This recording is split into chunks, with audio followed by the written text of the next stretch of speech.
کیا وقت آ گیا ہے دوستو پاکستان پر کہ الیکشن میں اس قدر دھاندلی کے بعد سعودی عرب سے منتیں کی جا رہی ہیں کہ آپ بس ایک ٹویٹ کر دیں ان الیکشن پر، یعنی کہ سعودی عرب ٹویٹ کر دے کہ ہم نے ایکسیپٹ کر لیا ہے ان الیکشنز کو۔ اگر یہ خواب اب ادارہ اور حکومت دیکھ رہی ہے تو مت دیکھے، کیونکہ اب ایسا ہونا ممکن نہیں ہے۔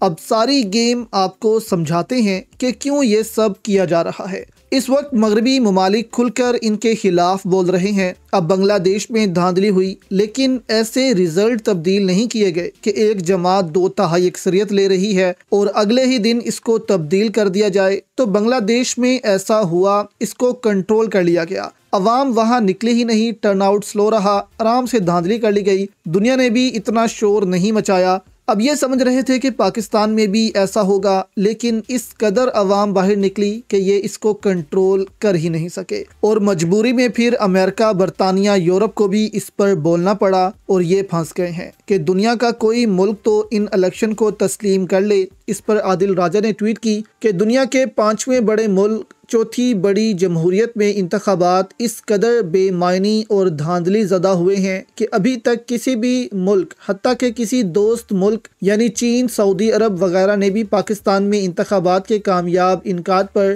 سفارتی سطح پر مبارکباد نہیں دی۔ دنیا کے کئی ممالک میں پاکستانی سفارت خانے ایک مبارکباد کی ٹویٹ یا کوئی پیغام کے لیے سر توڑ کوششیں کر رہے ہیں، لیکن کامیابی نہیں مل رہی۔ دنیا کا کوئی ملک ان انتخابات پر مہر لگانے کو تیار نہیں ہے۔ اب چین نہ سعودی عرب، کوئی بھی اس پر بات کرنے کو تیار نہیں ہو رہا، اور بہت جلد سعودی ریال بھی بند ہونے جا رہی ہیں پاکستان کے لیے۔ وہ اس طرح کہ IMF نے اعلان کر دیا ہے کہ وہ تیسری قسط نگران حکومت کو نہیں دے گا، بلکہ ایک منتخب حکومت کو دے گا۔ تو جلد سے جلد حکومت کی تشکیل کا عمل جو ہے وہ پورا کر لیا جائے۔ اب اگر یہ پھر سے اسی PDM کو بٹھا دیتے ہیں اقتدار پر، اور دنیا اس حکومت کو تسلیم کرتی ہی نہیں ہے، تو پھر IMF کبھی بھی ان کو لون نہیں دے گا۔ لون نہیں دے گا تو اس سال اربوں ڈالرز کی قسطیں پاکستان کو دینی ہے، وہ کیسے دے گا؟ تو ملک ڈیفالٹ کی طرف بڑھ سکتا ہے۔ اب اگر IMF قرضہ نہیں دیتا تو اس کا مطلب یہی ہے کہ عرب ممالک، جن میں سعودی عرب، UAE شامل ہیں، وہ بھی ان کو قرضہ نہیں دیں گے،